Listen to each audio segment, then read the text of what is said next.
Hey, good day, folks. Welcome to another edition of Lumberjack Logic Live. I'm your host, Neil Johnson. So excited to be with you and so excited to share the news with you. First, though, let's just address something that's kind of a tragic, well, not kind of, but is a tragic story, which is simply that the plane out in DC. We're going to pray for them, I guess, is what I'm getting after here. So, and I've got something going on in the background. Sorry, just a little distracted, but I understand that a lot of figure skaters were actually on that team. Hold on one second. Let's see if I can fix this. Okay, got it. I got it fixed. All right. So let's just do that quick. Father God, we just thank you and praise you, for you are good. We don't always understand the things that happen in this life. There's so much we don't understand, but we know you're good. And we know that our time on this earth, we don't have a guarantee for the number of days, but we do know that when you call us home, we're going to you. So, Lord, we just pray for the families of these victims, Lord. And we pray for peace in their hearts, which is so hard to find when you lose a loved one, as we all know. All of us have been touched by death. But Lord, we just thank you that you're good and that we can rest in your goodness. In Jesus' name, amen. All right. We got to get on to the news here, folks. So, Tim Walz, the state of Minnesota, it's an absolute mess. I mean, and for those of you who don't live in Minnesota, I mean, as I go through this, you're going to understand just how great it is that Kamala Harris and Tim Walz did win the election. I mean, we already see all the great things Trump's doing right now, but this is absolutely wild. So I'm going to share. I've got a video here. I'm going to share. Oh, wait, let me invite my guest in. I see he just made it here. I've got a special guest for this show too. Oh, my good friend, Representative Chris Swedzinski from the great state of Minnesota. How you doing there, Neil? Hope you're doing well over up there. I'll tell you, the weather's beautiful today. It's great. It's more beautiful than the Minnesota legislature. I can tell you that much. That's right. Yeah, I don't know. Yeah. So I want to cover two things. And so, Chris, you obviously you work in the legislature. The legislature is a mess right now. I mean, we've got undecided seats still. We've got Democrats not showing up for work. In some ways, I have to admit that I'm kind of happy when Democrats don't show up for work, because I figure their dastardly deeds aren't being done. But, there's probably a better take on all of this. But I want to share something with you. Actually, I'm going to bring in a video here. We're going to talk about Walz, and then we're going to talk about the legislature. So the first thing I want to do is bring this in, and I want to get your comment on this, which is Walter Hudson posted this on X. Okay, so this is Democrat Ryan Winkler. Bombshell, he says. Democrat Ryan Winkler says Jamie Becker Finn and others knew Curtis Johnson didn't live in the district, but endorsed him anyways. This comes days after Melissa Hortman told the press she still believes Johnson lived in the district. Which of them is lying? So I want you to watch this. This is Melissa Hortman saying that, lived in the district, but other Democrats have said we knew that. Sure. We have a vetting process, and we ask all of our candidates to fill out a form to certify where they live. And we followed those procedures. Certainly, we disagree with the findings by the trial court. Many folks believe that Curtis Johnson lived in that apartment and that he was doing what he needed to do to establish residency in that district. Several days later. But basically, you had an endorsing convention for the Democrats in Roseville with at least two candidates, one of whom lived in the district, one didn't. And for some reason, those delegates decided to pick the candidate who didn't live in the district. And I guess I learned today that the outgoing representative, Jamie Becker Finn, knew that and supported Curtis Johnson anyway. We have a vetting. Okay, so I want to get your comments on this to start with here. We have this situation in Minnesota. I guess, so for those who don't know, we've got that situation. We also have destroyed votes or lost votes, whatever you want to call. So there's an undecided seat there. So I guess, Chris, you just break down the Minnesota legislative session? Well, certainly.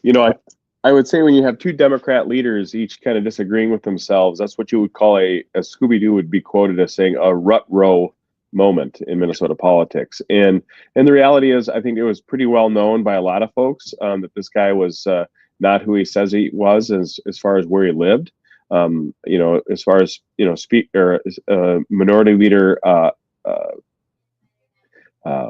Hortman, it's part of what they've been doing, right? They even earlier this week, Melissa announced that they've been making huge inroads in negotiations with Republicans, and quite frankly, there's been no change. There's been hardly any real conversations about the realities of the situation that Democrats have put themselves in by their actions. And I think between that race, the special election that isn't being called yet because the governor has failed in leadership, right? So, while we have Governor Walz, who's been outed as a failed leader on the national stage when it comes to his vice presidential run, calling out President Trump, calling he can't manage anything, he's doing a horrible job.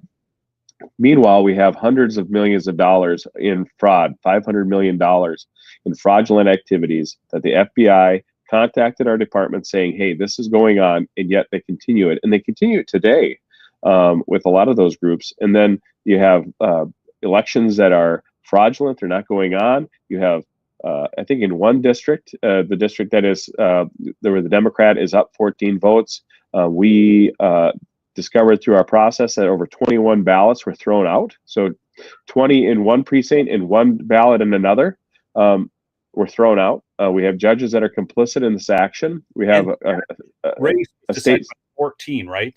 Was it 14? What's that? In that race. Yeah, it's a 14 vote difference, and there are 21 missing ballots. Right. So I mean, that's the and you're like, well, and they said, well, we think that those folks that we think might have voted then, they probably were Democrats. And so that's why the judge took that under, oh, well, hey, that's when you think about disenfranchised voters, when you talk about the process being messed up, I can promise you that if that was we were ahead by 14 votes and the Democrats found out that there were 21 missing ballots, I can promise you that Governor Walz would be screaming at the rafter tops. So the idea that somehow that their arguments, I think one way in politics that you can set yourself apart from politicians is that you hold all things accountable and will hold the same standard throughout most arguments. And if you're only siding on a side when it benefits you, that means you're probably a sham as a political leader. And by holding things accountable, by calling strikes and balls, and when you have a state Supreme Court that are all appointed by Democrats, Governor Dayton and Governor now Walz have appointed the majority, all of the state Supreme Court justices. It's kind of a no wonder that when it comes to the cases that really matter, like, hey, we have 133 legislators that can possibly sit on the House floor. Yep. And we need to get quorum, which is not 68, it's 67. And when we have those folks that are willing to bend that over, this is what happens. So as I read the state statute on that, a quorum is the majority. Am I correct? Like, I actually read the statute on this because now the judge is saying, no, you need 68, correct? And didn't the judge come down with the ruling? And that's not, Republicans would agree that you need 68 to pass bills off the floor, to create laws, absolutely, and to send things to the governor. We're not asking. We were making the point of saying we just be able to organize. We need a majority of the legislators that are seated, which is 133, to be able to organize themselves and get about the business of the Minnesota people. And the way the Democrats have solved this is they've disappeared. Right? They're like a rabbit in a hat. Magically, they're appearing here and there. They can magically appear on Twitter. They can magically appear online. But when it comes to getting to the Capitol, doing the work of the people, when we hear from their constituents, they're saying over and over again, we appreciate the job you're doing, but please do that job in St. Paul at the Capitol on the House floor and do your due diligence to get to work. So, and for those who I know a lot more people have jumped on the stream. We've got over 1,000 people on. Please smash that like button. Do chat in with where you're from. But this is Representative Chris Swedzinski of Minnesota. Now, I'm going to share a video because you mentioned this video a little bit. But this is Governor Walz talking about the disorganization of Trump. Now, if there's one thing I could state that last Trump administration was a little disorganized. This administration is full tilt, full bore, organized and going after it. I don't even liberals in the media are admitting to that. But this is what Governor Walz had to say. We're 34 minutes away from what they expect us to implement this. Just the recklessness. No wonder Trump University went broke. They can't manage a damn thing. If they really wanted this to happen and they really wanted to cut this, there's ways they could have gone about it. This is just buffoonish. So it's not actually, folks. They've always talked about cutting government, and it never happens. So what Trump is doing is actually cutting government, and it's the most beautiful thing I've seen. And not only that, we're finding about all these fraudulent things like $50 million for condoms to Gaza and so on. I mean, all this is being discovered in real time, and we're asking for those payments to stop. And I believe that the American people are behind that. In fact, if I were to ask you in the audience right now, how many of you are behind what Trump is doing in basically stalling payments to these organizations? Catholic Charities has taken in, I can't even remember, I just saw the number, it's so obscene, all to facilitate illegal immigration in this country.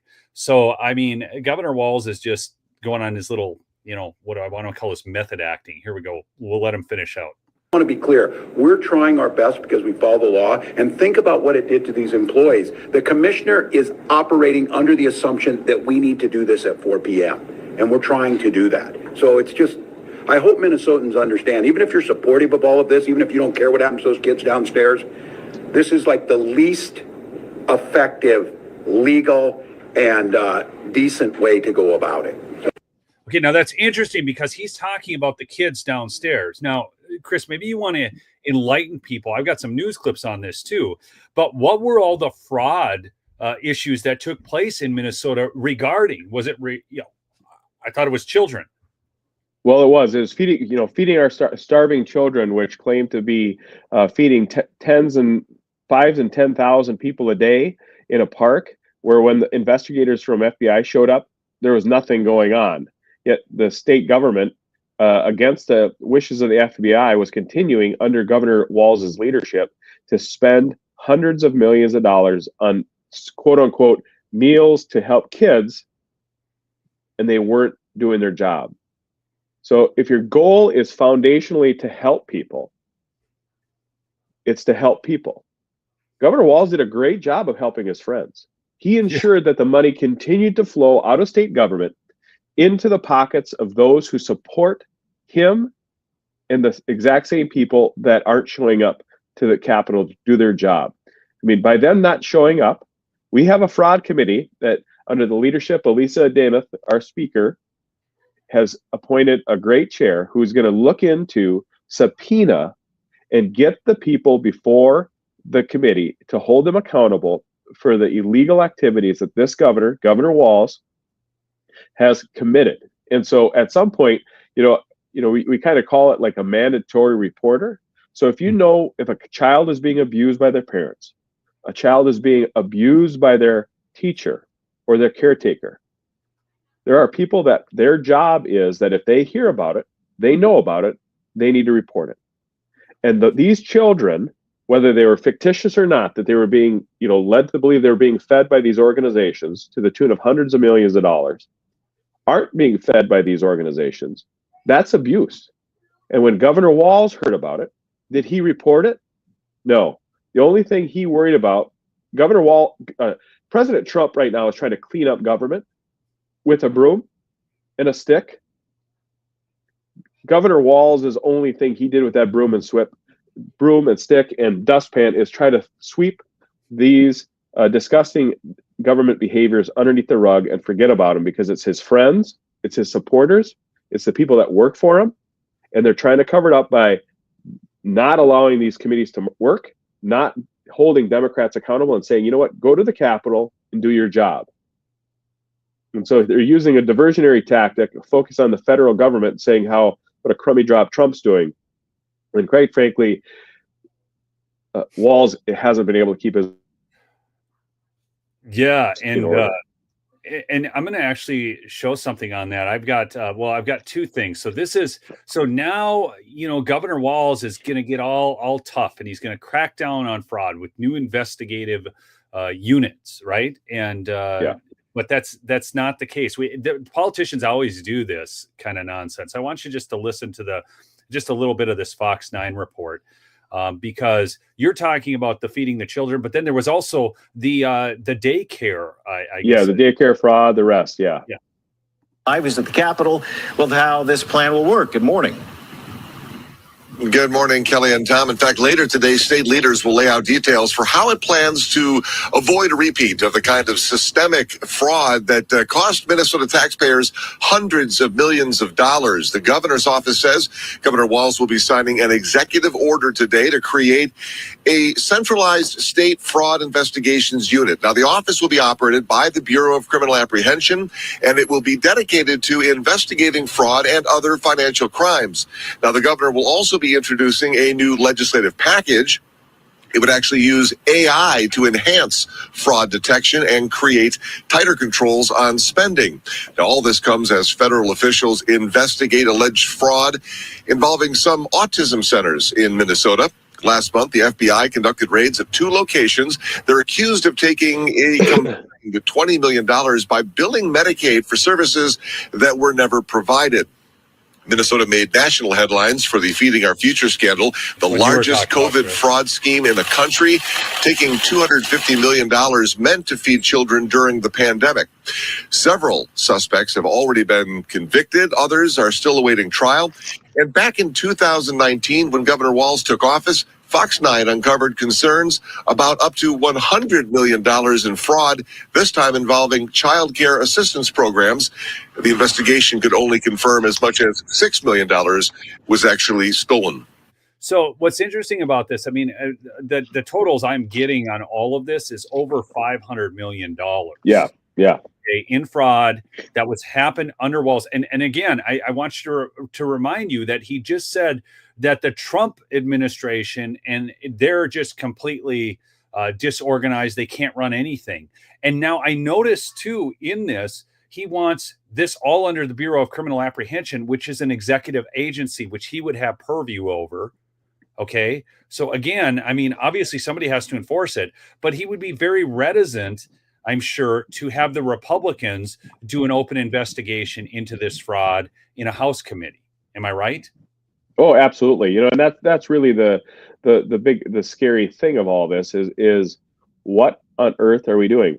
Why would we trust the person that we should be investigating in his involvement, right? Like we should be, whether it's data privacy, whether those are all those issues down the line, the people that should be being investigated aren't the ones that should be doing the investigation, right? Like, hey, the guy appointing the people to do the investigating, is the one who's actually probably the axle around the spokes on this stuff. This is people wonder why California, a place like California happens. Wonder why like Mayor Daley in the city of Chicago and the fraud and all that happened. It's when you have very few new, legitimate, non-politically motivated people being. Oh, you're breaking up just a little bit there, Chris. That they think is not of the people, but it's their birthright. That Democrats continue to hold those higher offices within our state. You have a little bit of an arrogance in the field of politics, where maybe I really don't have to hold myself accountable because it's obvious the people aren't. They continue to make the poor decisions that send these people back to Washington, D.C., back to mayor's offices, and back to St. Paul. I've got another really hot video. I gotta just take a quick sponsor break here, folks. So I'm gonna just run a quick 1-minute commercial. We'll be right back. Excited to announce that we're having our first ever mega sale on overstock clearance and brand new products. For example, save over 50% on this season's flannel sheets. Queen size only $59.98. Kings only $69.98. I just put those flannel sheets on the bed again, folks. They are the best sheets ever. Okay, get yourself some. You will not regret it. They sell out fast every year, so order now. Save 20% on our brand new My Crosses. They're designed in the likeness of the one I've worn every day for over 20 years. They come in men's and women's, and they're made right here in the USA. Get our 2025 six-piece My Towel sets for only $29.98. Our initial quantities are extremely low, so get them now before they go.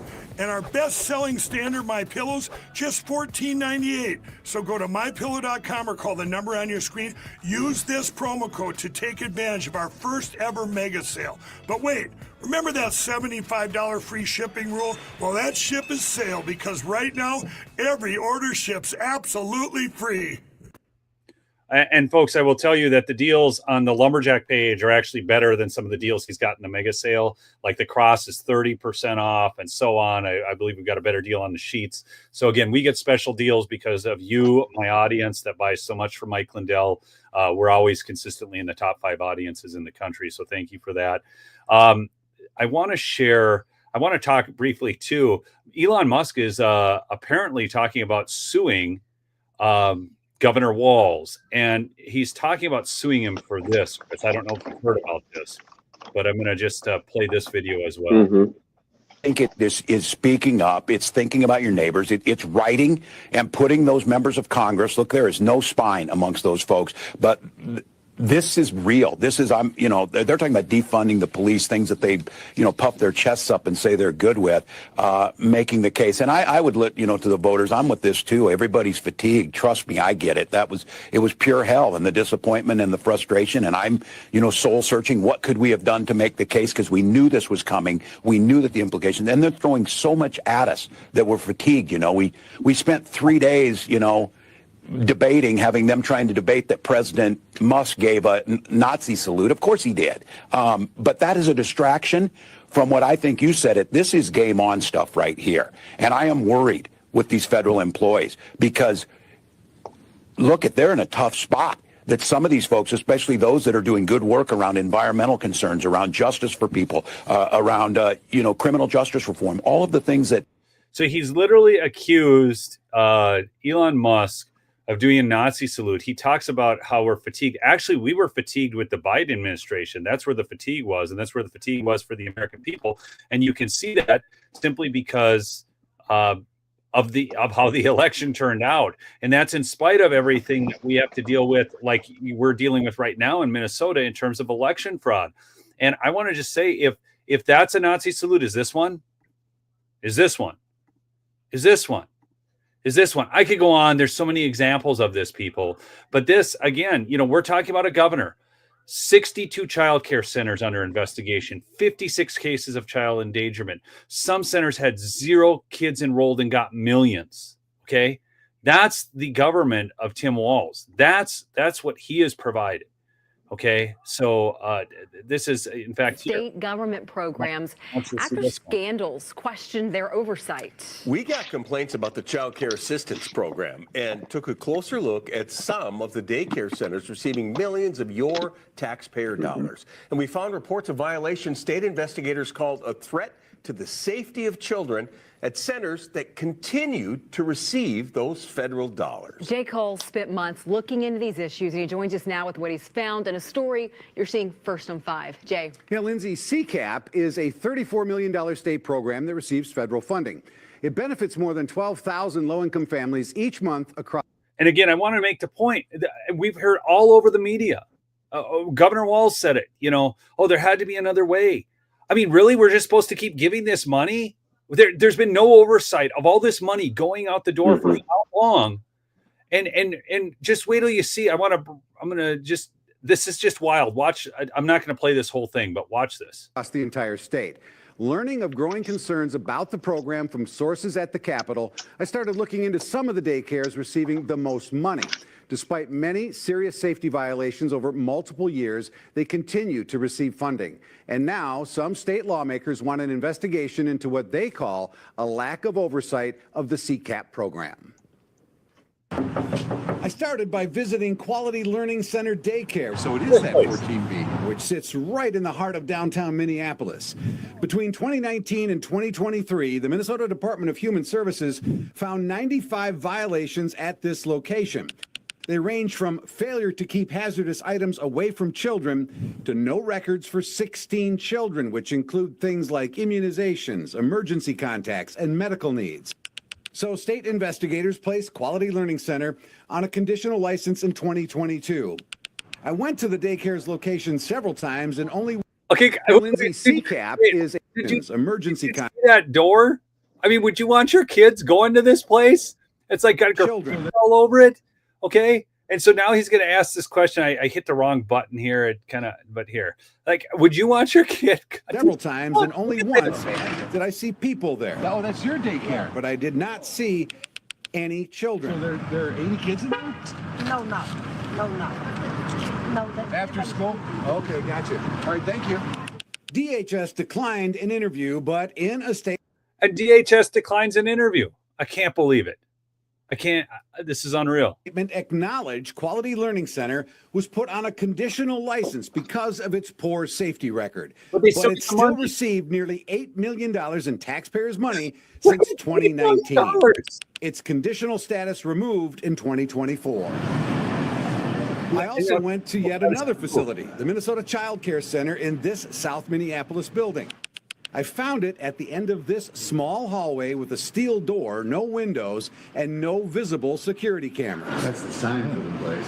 State records show between 2021 and 2023, the daycare had 36 violations, some of them serious. They failed to request initial background checks on 6 staff in 2023 and failed to request repeat background checks on 8 staff in 2024. Ultimately, the state would accept corrective documentation on these violations. Wasn't anybody here last time either. Why not? Let's just accept some corrective. No freaking background checks on people looking after your children. People, smash that like, get this story out. This is nuts. Like, you have got to be kidding me. This is absolutely nuts. Scary, Neil. It's keep giving them money. Yeah. We're literally looking at how many scandals here. We've got the autism centers, the daycare centers, the feeding the children thing, and there was another one. What was the other one? I can't keep track of all this crap. Just fraud after fraud after fraud. And I wonder how much of this got laundered back into the coffers of the Walz campaign. Well, actually, Neil, that's a great question. Looking at whether it be campaign finance, it'd be interesting to see if any of these owners or people that are associated with these businesses also are the folks that are writing checks to buy ads in radio and TV all around the state against conservatives. And that's probably, a friend of mine said, if girls keep breaking up with you, it's probably not the girls, maybe it's you. And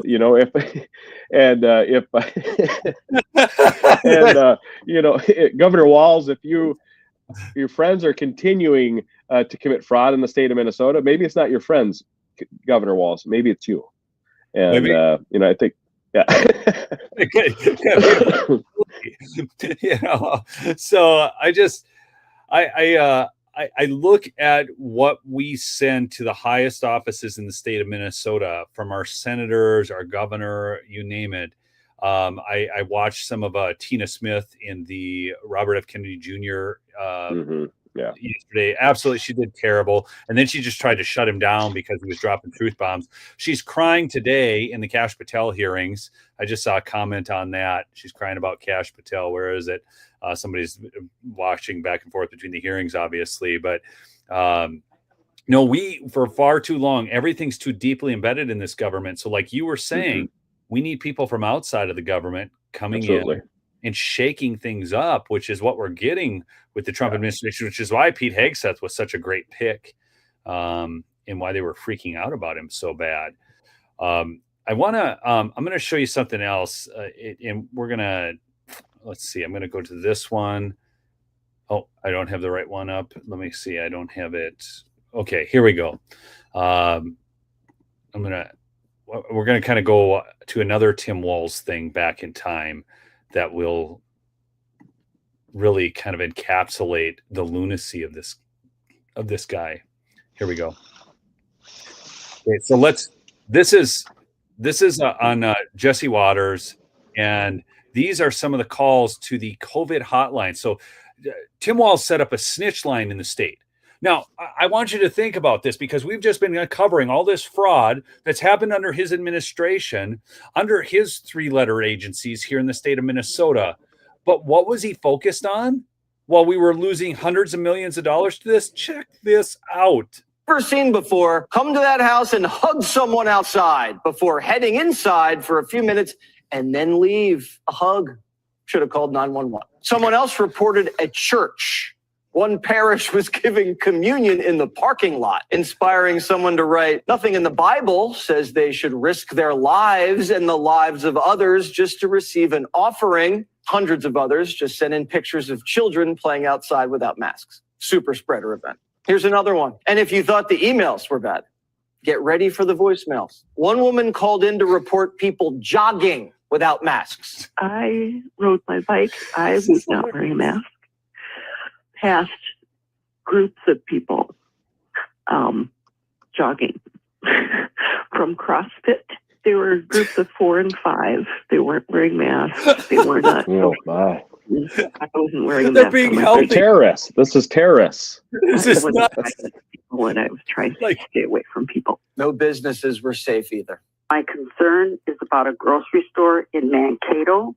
They are wearing a shield, but not a mask. And a couple of different businesses. One would be the Brainerd License Office, an employee wearing a crocheted mask. I'd like to voice a complaint about the Blue Line restaurant in St. Cloud. The owner and the employees all wear the masks on their arms. The UPS store in I mean, that's just awesome. They wore the masks on their arms. No. Did it help? Wearing masks. I mean, nobody asked, well, does the arm wearing help at all? I mean, maybe it did. I don't know, So. Well, I'm sure it was about as effective, Chris. Yeah, exactly. But the rule. I mean, there's no. I mean, show me the science that it doesn't work. That's what I mean, right? You got to show me the science. I don't. 5 employees that have health Prove- problems of all prove it different doesn't. ages. Others demanded businesses be fined. I walked into the holiday station on Fernbrook and 494 in Minneapolis today, and there was a guy that walked in without shoes and shirt, and they told him to leave. Yet there were 5 people in the store without a mask on. Well, I'm upset. Fine him $150.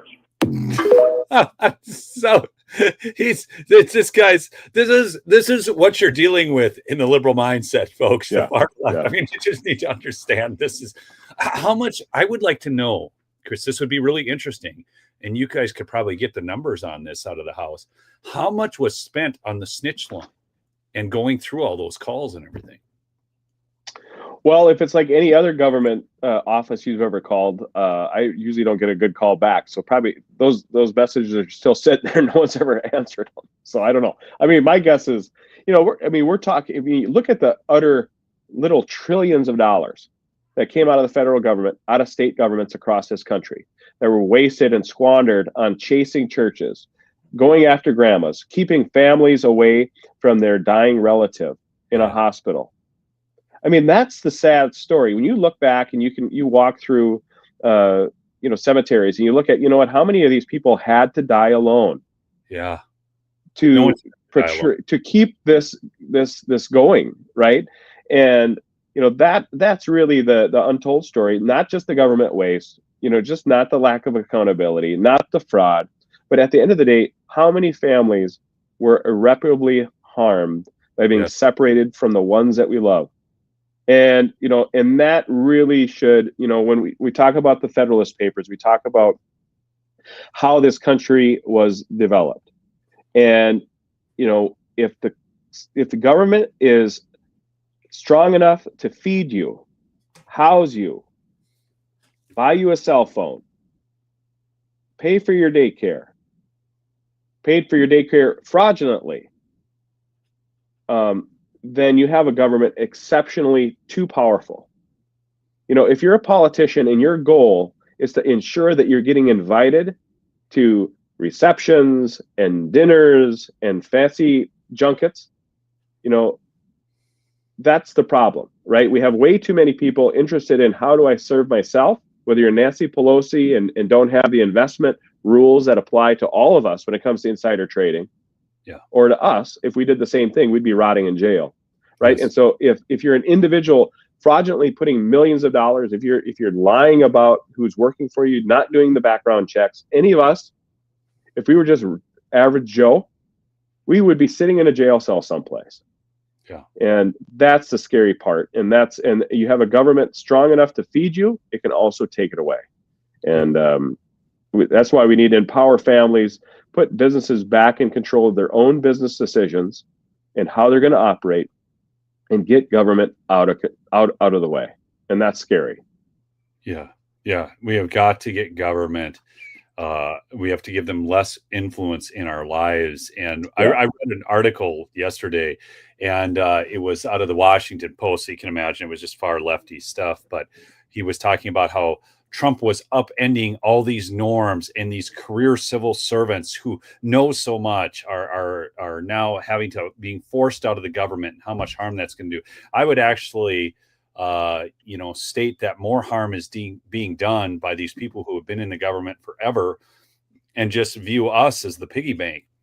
And they talk about firing and this is very similar to the Walz situation. Okay, where they're talking, he wants to, manage this from the inside. He wants to investigate himself. So these inspectors generals that have been fired, right? And everybody's having a freak out. Well, there was so much waste, fraud, and abuse during the Biden regime. Okay, I mean, we're seeing it. Oh yeah. I mean, facilitating border crossings, giving out $6,000 gift cards, on and on. I could go on. And yet these inspectors generals weren't able to uncover that.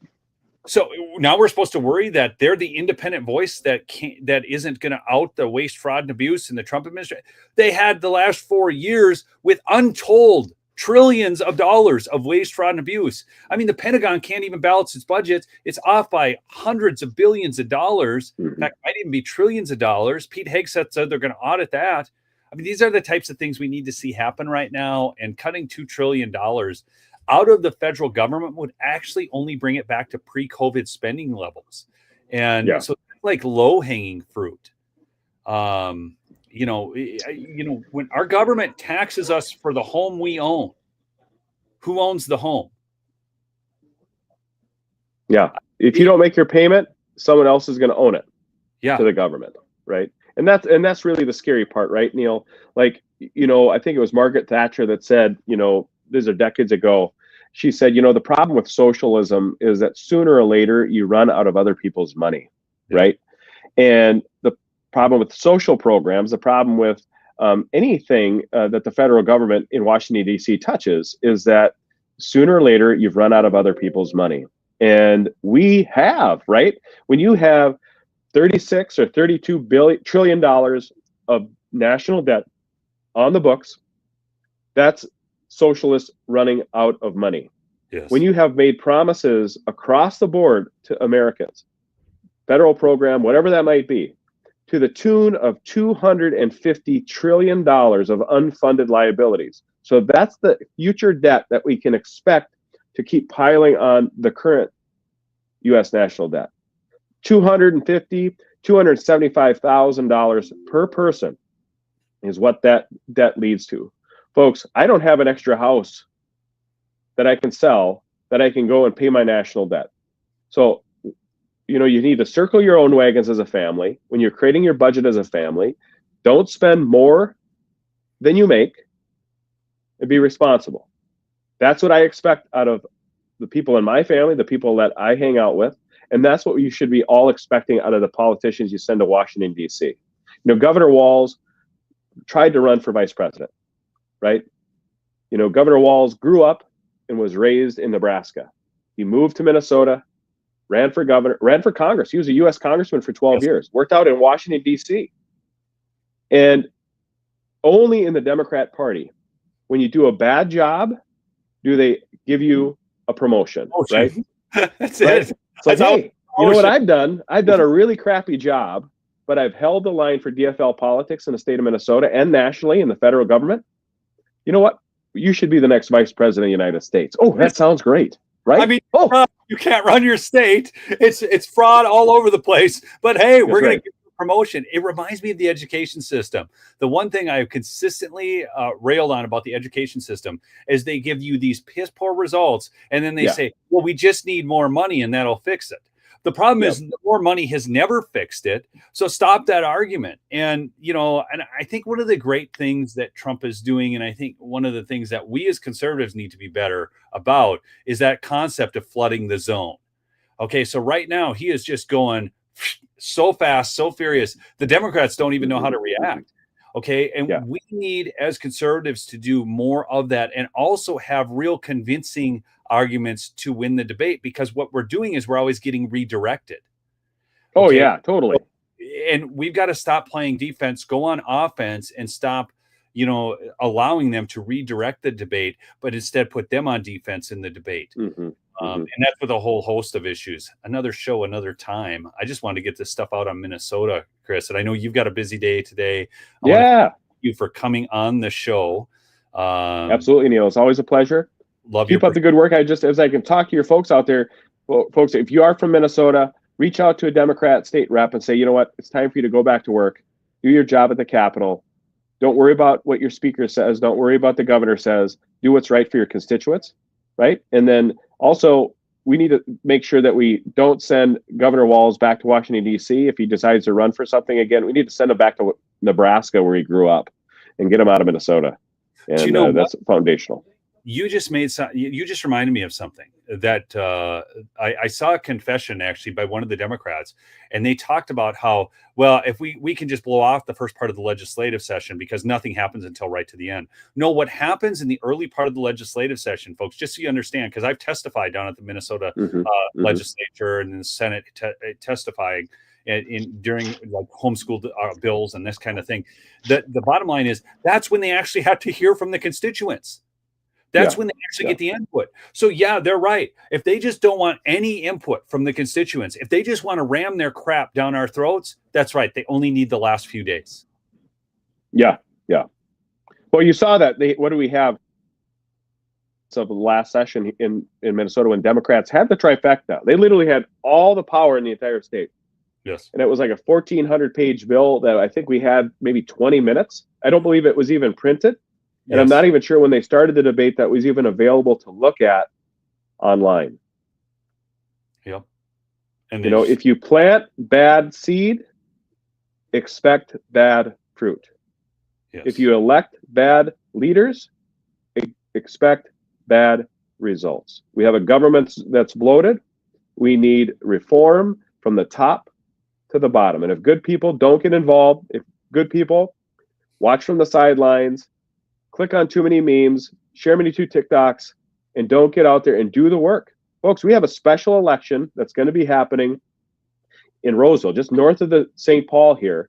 That race can be won. If you have a friend that lives in that district, if you have someone that can help them out, make a donation to them, do any of those things, get out there, help them out, door knock, put signs up, make sure that candidate that's running has the support of conservatives across the state, and we can take the state back one race at a time, one vote at a time. And as we saw in that race down in Shakopee, 14 votes separated the Republican from the Democrat. And the worst part is there were 14 Republicans or 30 Republicans in that race that voted for the disgraced former state Republican. So rather than vote for the endorsed candidate, they voted for the one that wasn't even in office anymore for 30 votes. This would have been a non-issue. We would have had a solid majority if people would have just get their stuff figured out. So moving forward, thanks for your time, Neil. Anything else? No, we covered it, sweet. Folks, sorry, I took it over there, buddy. Oh, you're fine. It's great. Remember to check out my sponsor, MyPillow, mypillow.com/lumberjack. Free shipping right now on everything, folks. We'll see you on the next episode. Peace out.